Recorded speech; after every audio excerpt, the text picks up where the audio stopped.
Man, say, look out, back with another banging. I'm finna show y'all how we step in the Louisiana. I'm gonna show you a real living legend. He ain't need no drugs. He ain't need nothing. Mine was straight clear. Boy caught his first body at 11. You can say what you want to say about him, but you can't call him no broke nigga, cause Terrance Giggidy was out there like that, was born baby. in the 70s to a father who had 25 children from different women. My boy, how you had 25 kids? I can't stump. My granddad had about 30 something, so shit. I can't talk, my nigga. One of these children was his half-brother, Brian Birdman Williams, founder of Cash Money Records. Hey, you gotta respect Baby, because Baby was real life getting it at 13. He was a multi-millionaire, bro. And I ain't got nothing bad to say about Baby, because Baby was getting it, you hear me? Williams was born in New Orleans' infamous Magnolia Projects, quite possibly the worst zip code in the U.S. at the time, a violent and depraved place. Growing up, Williams had a distant relationship with his dad and siblings because of his frequent stints in juvenile prison. Boy, that soldier shit on you, feel me? Let you know he was a soldier. Somewhere he first went at age 9. This boy went to the... I'm pretty sure he went to juvenile. He had to go to juvenile. He then started selling weed and stealing cars at 11. His brother Brian was close to his brother Eldrick Wise, and they'd hustle on the streets together. They inspired Williams to get in the streets himself. Weed, heroin, and crack were big when Williams was growing up, and he got into selling crack after his friend Mosquito started selling. Hey, them boys was some real... Y'all, this is the original Hot Boys. This is what they named the Hot Boys group after Giggidy, Mosquito, and I can't think of the other, but it was 3 or 4 of them, bro. It was like 4 of them. His brother Eldrick Wise was killed in '91. It remains unsolved. This didn't deter Williams, though. Outside his family, everyone around him was boy, look at that nigga eye. That look like OG Booby Black. Bad influence. They taught him not to hustle, kill, and be a good criminal. New Orleans hoods were heartless in the 90s. Bro, you gotta think about it. I'm from Louisiana. I know for a fact, I'm from up north though. I'm from Williamsburg, Louisiana. But I'll tell you Monroe, because that's the closest shit to it. But ain't nothing to do down there, bro. So you gotta think. They gonna sell drugs and step the way they was stepping. You gotta think they were in the 90s. It was the murder capital of the world, bro. And killing and conflict murder capital of the world, bro. Local hitmen. And they had it to where if you didn't talk, you got out real quick, like the next day or some shit. Cause niggas weren't talking like that back in the day. Competed for who could do the grisliest murder. Williams recalls seeing someone shot down, blasted to mush with an AK-47. And the paramedics scraping him off the ground. Williams really got in the streets in '92. Around that time, after breaking out of juvenile, he shot a man with a Mac-11 for a local gangster. That nigga Giggidy was not playing, boy. He did it for free to prove himself. That was his OG. That's what he looked up to. I know something about Giggidy because I'm from Louisiana, so I know about Giggidy, bro. I know about Giggidy. His first shooting, and that he was his OG after that. A stunning verdict. Not guilty. Might get a little crazy. Williams looked up to another notorious gangster growing up, Blackie Moe. Blackie Moe. A teen he claimed had 15 murders under his belt, some of which he witnessed himself. A core memory he repeatedly recounts in his interviews is seeing Blackie Moe saw a dead body to pieces at age 15. Bro, do you know the trauma that will fuck you up seeing somebody saw up somebody's body at 15? But it was normal to this nigga. He said he had no nightmares, no nothing. It was just another day to him because that's the life they was in, bro. What was the most vicious thing you ever saw? I seen somebody get cut up before. I seen. Alright, bro, I don't know if y'all know about Soulja Slim. He talk about this man in his song. He said they got my boy Giggidy at what 20 without making the sound that that's my round. And he rolled through, I rolled through the up dope time. Yeah. Like, hey, that's like, Giggidy right here, switchblade boy. or like No, with a saw. A saw. Oh, yeah, body parts off. before. Yeah, I've Well, seen y'all can that. say what y'all want to say about that nigga, bro. He didn't send nobody to jail. I understand he told, but he didn't send nobody. Ain't nobody doing time behind it. But you gonna respect him because he's still a stepper. You heard me? He's still a stepper, so you gonna What's respect there him. where you in to have seen some devilish shit like that? Man, bro, it's a situation. The old head is deceased. Both of them is deceased who played a part in this. But I seen that and I was like, wow, I'm talking about they like literally took the hand and went to cutting it. What the world? But yeah. What part came off? That shit's so The arm, fucking he started from the evil. arm, he hit the arm. That's legs. fucking evil, I saw boy. him cut a head. To keep his mind sharp in the streets, Blackie Moe didn't do drugs, drink, or smoke, Well, I and told taught him. Williams to do the same. That's After all. dealing for a while, That's somebody you do not want to fuck with, because they don't need no drugs to influence they fucking mind. They doing this shit off the muscle, just off the strength, the love of that shit. They get a thrill from this shit, boy. This shit is... Williams also decided Ain't no that he fucking hated way. selling drugs. He preferred shooting, robbing, and taking hits. The rate for a hit was typically 10 to 20 grand, plus That ain't drugs enough. sometimes. That ain't Blackie enough. Moe would die at age 21 in a targeted shooting. But again, the violent Hey, they demise say of if you someone live close past to 20 him or did OG. little to shake Williams up. Williams built They a say if you violent live past reputation in the 20 or streets, OG, you and while heard in me? juvenile, another respected gangster from the Magnolia, Elvin Killer Stone Nelson, gave Williams his nickname, Lil Gangsta. Dooney, yeah, that was the The Hot mosquito Boys crew was formed Dooney. in '94 and Sterling. comprised of It was Magnolia formed. hitmen Gangsta, Dooney, Sterling, and Mosquito. It was... They went by the motto, "We don't bust raps, we bust caps." The term Damn. hot boy was local slang That that boy got a implied drill both sergeant notoriety hat and on. popularity. With the hood, cops, motherfucker was enemies, crooked too back in the or day. females. They had all the jewelry, girls, and the latest cars.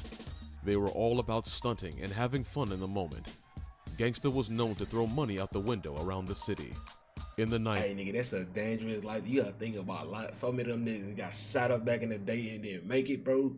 Like, it's a blessing to see this nigga out here. I know he blessed, because a lot of niggas didn't make it out, boy. the Hot Boys A lot had of them beef did with not other make it projects like out. St. Thomas, but regardless, they thought they were untouchable.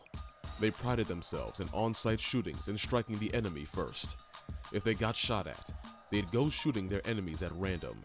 And unlike some other cities, they used to walk up unmasked, so they make sure they hit their target. They didn't do drive-bys. They wrought That's so what much you're supposed havoc to do, boy. that by Walk the end up of on 'em. '94, Gangsta had been arrested for murder 6 times, but the cases kept getting dropped. If you don't He say even claims nothing to have in New blackmailed Orleans a back in the day, detective who was trying to convict him for bro, if you don't say nothing, you was getting out. But when Katrina happened, and that was going to H-Town, that was commit murders, and they thought it was the same way in New Orleans. But nah, that was really getting booked then when they came out here when Katrina had happened. But they thought the laws was the same, but they didn't know it wasn't the same. You heard me? a murder But he they didn't learned do. quick. He had a female record the detective confessing to falsely arresting Gangsta. After that, he had the detective arrest certain drug dealers so he could steal their drug stashes and money. Callio, another major project, Callio and one of projects. America's worst, and the Motherfucking Magnolia stuffers, boy. used to be united.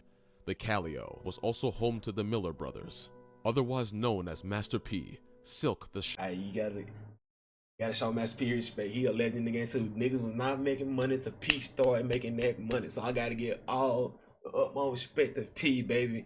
Cause he was getting that bread, Shocker, boy. and C He Murder. started that shit. He was Rappers from getting No that bread, Limit boy. Records, a New Orleans hip-hop powerhouse at the time. Unbeknownst to the Hot Boys, a war was brewing, and one night, Gangsta was almost killed in an attempted shooting. 2 nights later, his friend Mosquito was shot 18 times at the Callio Project. God damn. 18 times, bro? His death kicked off a war. Callio Slim, He got shot an with Yapa, I enforcer know for he No did. Limit and friend to Master P, was the alleged shooter. Sterling would later be killed while hanging with Gangsta at the Iberville Projects. Damn. He was shot several times after an ambush and foot chase. Gangsta claims that the war was 30 versus 3. He and friends OG Blabber and Hot Bezo against the Callio. Callio Slim didn't live much longer and was shot over 20 times in front of the Rose Tavern bar. God damn. Gangsta is said to have been responsible for the murder of Callio Slim, something that would later be proven false in jail in a peace brokering meeting between Damn. Gangsta and T-Dub, Callio 20 Slim's fucking cousin. times, The bro? meeting officially squashed the beef. Ultimately, the Callio versus Magnolia War was part of the reason No Limit never clicked up with Cash Money.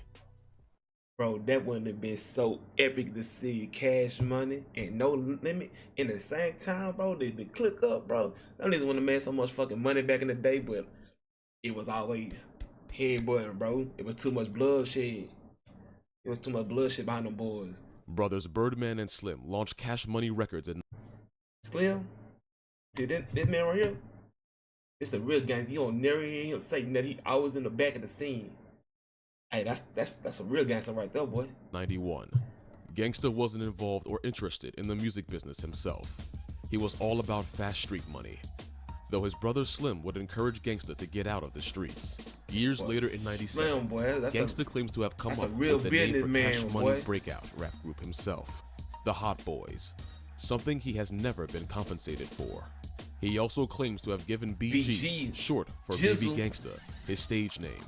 Gansta was there from the start and could see the prodigy in the then 14-year-old Lil Wayne when the Hot Boys were kicking off. He played the role of an enforcer and had to check other rap crews and tell them to keep the dissing in the studio. When they toured, Gansta would do heroin deals in different cities while the Hot Boys were performing. He claims he was making more money than Cash Money at the time. Damn. 40 to 50K a day selling heroin. 40 to 50 bands a day, bro. Think about that. That would be so much money. That was so much money back in the day. 40, 50K is some good money today, because it's hard out here. That's a lot of money, bro, sitting off a heroin. But if I was born back in the day with them, I would have did that, you heard me? But because now, hell no. Too much technology. Too much technology. Cash Money was still a local act and not the hit factory it would grow to be a few years later. In fact, he was making so much that a rumor started that he had invested in Cash Money. I believe Gangsta it. claims Birdman knew exactly what he was doing, but he paid him so he'd be quiet about it. For that reason, to this day, he feels like he had made some investment in Cash Money. He has still never been compensated. I think he should get compensated for it, because they named the group after him. By that nigga was a real Gangsta's heroin enterprise grew big enough. They should get a man, but I know Birdman not gonna do it. To get him involved with connects from Brooklyn, New York. He and a friend would fly to Brooklyn to meet them for the first time. So, when we go to New York, we flew into the John F. Kennedy Airport. We went to the Howard Johnson Hotel, and we caught a cab from there to this restaurant. Me and Blabber, OG Blabber. So we in this restaurant, and they got these two pretty Latino women. I'm talking about beautiful. So I'm telling the connect. I'm like, listen. I said, me, one girl. She's like, later. We talk about that later. I'm like, all right now, but I want the girl now, man. I ain't worrying about this drug right now. I'm here now. I want her. So we go in the back of the restaurant. It's three of them. It's one light skinned, two light skinned, one your colored dog. He's the head one. And as we talking, now back then, ounces of heroin was $2,500 back in New York back then. So he's trying to charge us $4,500. I'm like, man, I done came. Thought them boys were boo-boo the food. Me in first night, but I'm like, okay. He think I'm from out of town, so he trying to treat me. I'm out of towner, right? But now, in my mind, I'm a gangster, right? So you gotta move smart. You're in a different center. A little bit, right? But I had to catch myself. I was like, hold up, bro, you don't have a stick pin on you. You way to New York. Nobody don't know you out here. And you're in the back of a restaurant. It's like about 3 a.m. So they get the drugs. Blabber tests it. And we on this side of the restaurant, and Blabber, we about to little deep fry it. So the man said, see, told you it's good. So Blabber ducked it there like, it's all right, ain't all that. I said, when he say that, it's good. So we negotiated the price, so we go up front. So the man section, he got me away from Blabber. He put me at this table and got Blabber at the table over there, talking to the other people. He said, me like you. Him no like, no trust. So, but I'm like, this is my brother you talking about. You talking about you don't like. Giggidy one for the go for it, because that was his partner, somebody he grew up with, so he want for the go for it. I'm gonna get you. All right, I got something for you. So we work a deal out. I had wound up owing him $1,000. So we got the heroin. We went back to we flew out there, but we got on a Greyhound to go back. They made a partnership, and the Connects loved Gangsta because he'd sell their product fast. They planned on having him take over the whole New Orleans market. They also planned to visit New Orleans, but Gangsta had already made plans to lure them to a house, tie them up, and kill them. Ooh. Something he unwisely discussed on his wiretapped phone. Gangsta had a separate Nokia and had wrongly. That boy thought they couldn't tap no track phone, and they tapped the track phone and got him like that. We thought his phone couldn't be tapped. It had taken the feds 3 months to get authorization to tap his phone. On March 6th, '98, before he could do my the history, baby. Gangsta was arrested by an FBI tactical unit. And when the feds catch you, they have a 99% conviction rate. Birdman paid but Jay Prince beat him. $20K for his Jay lawyer. Prince beat him. But surprisingly, Gangsta was offered 3 years to rat on Birdman and Cash Money. You want to rat up on his brother. The prosecutors had it out for Birdman. They were convinced that Cash Money was a front for illegal activity. He was the one they really wanted. The feds also wanted him to confess to cold case murders to reduce his sentence, but he understood that doing that may have gotten him killed in the streets. Eventually, he confessed to killing 40 people himself and confessed to murder. Damn! 40 people? God damn! Murders that his friends Sterling and Mosquito had done. Damn. They were already dead. In the end, he was charged with continual criminal enterprise. Bro, I know everybody got like a different sense of the game and how they go about it. Some niggas don't respect it because niggas say nigga told. But bro, ain't no loyalty in the streets. And like I said, bro, if that was me, if I was no longer here, nigga, tell on me, bro. Don't spend your whole life behind a bar. This nigga did it 23 years in 3 months, bro, behind bars. This off the strength of the code that he left by, bro. If it was me, nigga, tell on me, bro. Get out, go spend time with your family. Nah, bro. Like, everybody different. Like, to me, that's not snitching because ain't nobody go to jail behind it. But in the sense, it still is because he opened his mouth about the game. That's a rule he made, but I came down to man. He's still a gangster. Nobody gonna walk up on him like that. Like I said, tell on me, nigga. Don't spend the rest of your life behind a bar, bro. And sentenced to Fuck life. that. He was 23. It was a charge typically reserved for kingpins, though Gansta wasn't even pushing that much weight to begin with. See, they want him to tell on Bird. He had no clue how the legal system worked, and today he feels like he was played. Oh, you was, he was my never boy. actually convicted of murder. Oh, he's still commercials. The fact that he'd never see his hometown again didn't really hit him till Hurricane Katrina in 2005. In '99, while inside, I remember when that shit happened, bro. I was a teenager. I was already out here. Like I said, they was coming out here and doing that dumb shit, killing people, and thought that the same rules apply because they were so used to New Orleans rule, Louisiana law. Nah, bro, Texas is totally different, bro. His own record label, Shot Caller Records, with various artists that made up He was in the uptown penitentiary when he did superstars. that. They'd release one album under the label called No More Dreams. Gansta would call in from jail to appear on the intro and outro. It's an uptown thing, nigga. From the 3 to the 13. As I proceed to hit the motherfucking weed. Yo, what's up, Warden? Getting how I live, baby. Hey, what's up with these clowns out here talking about they too cold to be a house? Hey, bro, whatever. Gangster, killer, hustler, however you want to nickname yourself, say something like that. That only mean one thing. That little girl inside, I'm getting grown, very mannish, and sassy. Bro, man, you started your own record coming from jail, dog. For sure, baby. Man, you gotta be stopped. Hey, playboy, I can't be stopped. Gansta, man, what's coming up next, dog? I'm trying to get Cash Money, Shot Caller, Sugar Slim to co-sign for me. Co-sign for what? Baby, I'm trying about a Superdome and have a DJ on a ferry. Gansta, how in the hell you gonna pull that off from jail, dog? It don't stop when a player get popped. But say, bro, I want to send a shout out to all my people who stuck with me with this album, who helped me out, my family, much love to all my homies that did always be in my heart. And right now, bro, I'm about to go jump in my jacuzzi in the cell, bro. For sure, bro. You lay in that ball. No damn way had no jacuzzi in no cell, nigga. Back down, huh? Hey, bro, like I say, bro, my money long, bro, you know, and with the help of Cash Money, bro, I can't be stopped, bro. Shot Caller Records on their way, baby. Shot Caller for life, bro. You know, neighborhood superstars, baby. You know, we coming And out, them niggas was some neighborhood superstars, too, Hey, yeah. bro, I got a Highlander, Cadillac, and Monty, bro. Made figure records, bro. They on their way, too, bro. For sure, bro. And that nigga Mo Boy in here laying low with me, you heard me? All top, bro. And we just laying low, letting everybody out there get this shine on. And you know what, bro? You know what I might do? Next, for the new millennium, for the prettiest female, bro, I might let her come visit me, bro.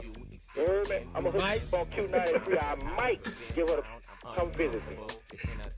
That's all good, you heard me. I'm out, baby. Double kill.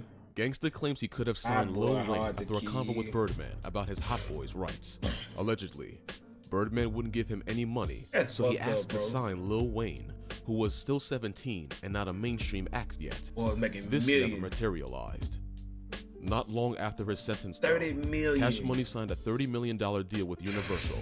Cash Money blew up after that and was a main $30 fucking million in the 90s, boy. Them niggas was mainstay balling. of 2000s hip hop.